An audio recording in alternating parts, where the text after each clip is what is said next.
Uzdevums principā netika izpildīts un 3 punkti netika atvest no Liepājas.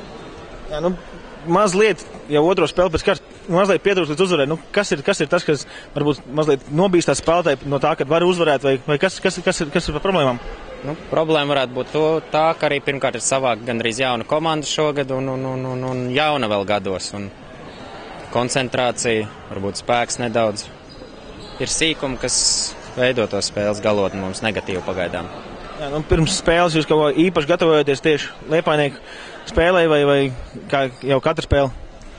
Principā mēs spēlēsim katru spēli uz uzvarējiem, jo mums nav kur atkāpties un mums ir jāsāk jau tagad cīnīties par katru punktiņu, kas ir iespējams. Un šogad virslīga, liekas, viena no interesantākām virslīgām, kāda varētu būt. Kāda ir Ķekavas Bulldogu mērķi? Kā jau teicu, cīnīties katrā spēlē par uzvaru, un tad jau redzēs, kas no tā viss tālāk sanāks. Jā, arī bija jautājumi šeit spēles laikā, kad Ķekava ir tāds mazs pilsēta, un tur ir 2, tad varētu teikt, pat profesionāli klubi. Varbūt ir labāk, kad apvienot vienu, un tas būtu daudz produktīvāk. Tas laikam nebūs jautājums man. 9 punkti tagad tabulā izstās ļoti skaisti, bet ar tādu spēli ir jābrīnās, kā tie 9 punkti ir tur tabulā. Jā, Ķekavas Bulldogi šodien uz laukuma neizskatījās ne pamats sliktāk par jums, vai ar kaut ko pārsteidzumu? Nē, nepārsteidz. Laba komanda, kā saka, enerģijas komanda, jā, daudz strādā ar kājām, jā, un teiksim, ļoti cieša aizsardzība, jā, ar labu vārdsargu šodien. Arī Edgars Gailīts ļoti lieliski nospēlēja, jā, un meklēja, teiksim, visu laiku pretuzbrukums, jā, kas viņam ļoti bieži arī sanāca, un īstenībā ļoti labi, kad daudz moments viņi nerealizēja, jā, tā kā pārsteiguma īpaši nekāda nebija, jā.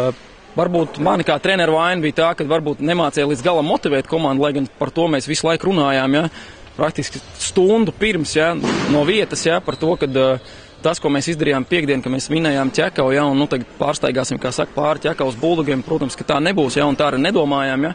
Kaut kur varbūt tas galvā bija iesēdies, un līdz pat pēdējiem mirklim, jā, tas laikam, beigās labi, mēs to salauzām. Jā, trešā trešdaļa sākās ar -1. Ko teica komandai pirms izšķirāšās trešdaļas? Pirmkārt jau lielu daļu spēles laika spēlētāji spēlēja pašu savu taktiku un pašu savus momentus, gribēja uzņemties pašu iniciatīvu. 1 vai 2 spēlētāji gribēja paši uztaisīt rezultātu, jā, nevis spēlēt komandas spēli, un līdz ar to tā spēle arī pajuka, jā. Tikko kā mēs sākām spēlēt 5 uz laukumu, nevis 2 vai 1, jā, līdz ar to uzreiz rezultāts parādījās, jā.